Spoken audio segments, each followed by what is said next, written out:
Hello दोस्तों। आज एक छोटी सी वीडियो है, सिंपल एक वीडियो रहेगी जिसमें कि मैं एक बुक पढ़ रहा हूँ श्री कृष्ण भगवान की, जिसमें कि वो भगवान ने जो अवतार लिए उसके बाद जो भी लीलाएँ की है उनके ऊपर। तो कल एक इसमें एक पैराग्राफ है जो कि मेरे को अच्छा लगा था, तो मेरे को लगा था आपके साथ शेयर करूँ। तो मैं बताता हूँ आपको।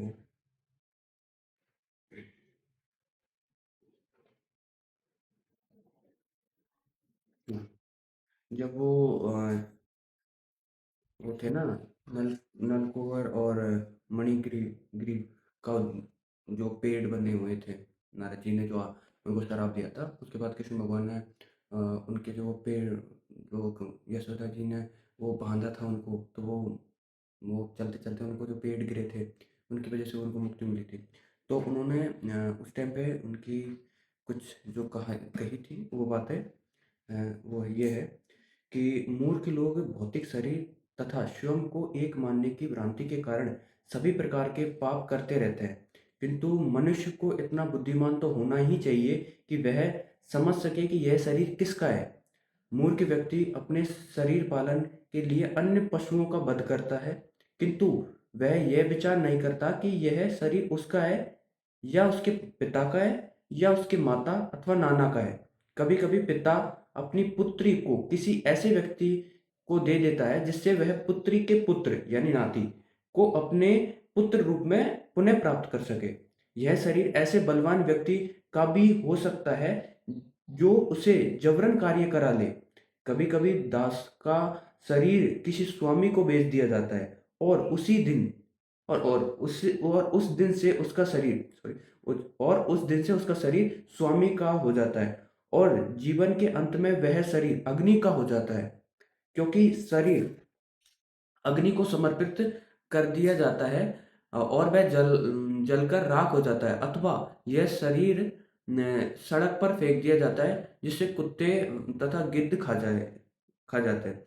शरीर पालन के लिए सब प्रकार के पाप करने के पूर्व मनुष्य को यह जान लेना चाहिए कि यह शरीर किसका है।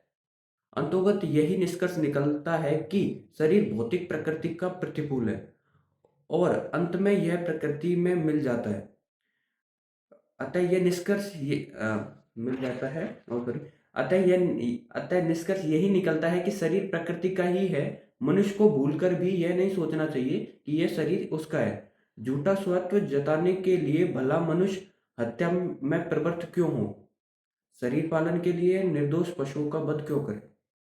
तो इसमें जो बताया गया है कि इसमें यह है कि कभी कभार जब मनुष्य अ, अपने मतलब होता है कि अपनी इंद्रियों की तृप्ति के लिए निर्दोष पशु है, चाहे वो जानवरों को मारता है और सिर्फ थोड़े दो दो मिनट के सुख के लिए वो निर्दोष जैसे कुछ भी बिल्ली वगैरह कुछ जो भी कुछ होता है ना, जो भी खाते हुए उनको सबको मारता है। फिर बाद में होता है कि ये शरीर किसकी पूर्ति के लिए कर रहे हो, ये शरीर तुम्हारा है या फिर किसका है, पिता का है, मामा का है, किसका है। ये शरीर जो ये शरीर सिर्फ भगवान का है, तो उस वो मतलब होता है ना कि अपने ही अंश को मार के और उसी को चिढ़ा रहे हो, तो वो एक तरीके से कहते हैं कि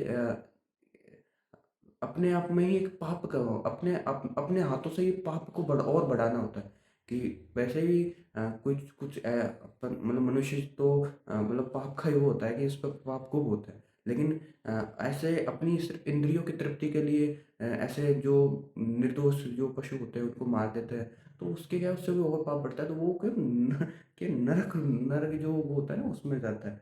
तो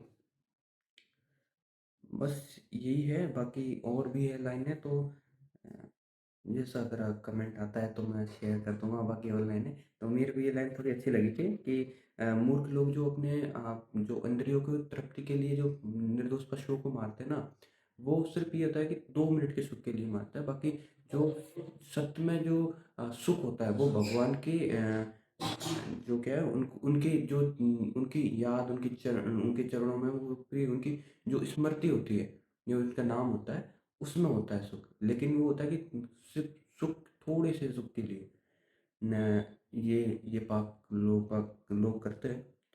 तो बस यही था आज की वीडियो में। मेरे को बस ये कोटेशन अच्छा लगा था तो सोचा आपके साथ शेयर कर दूँ।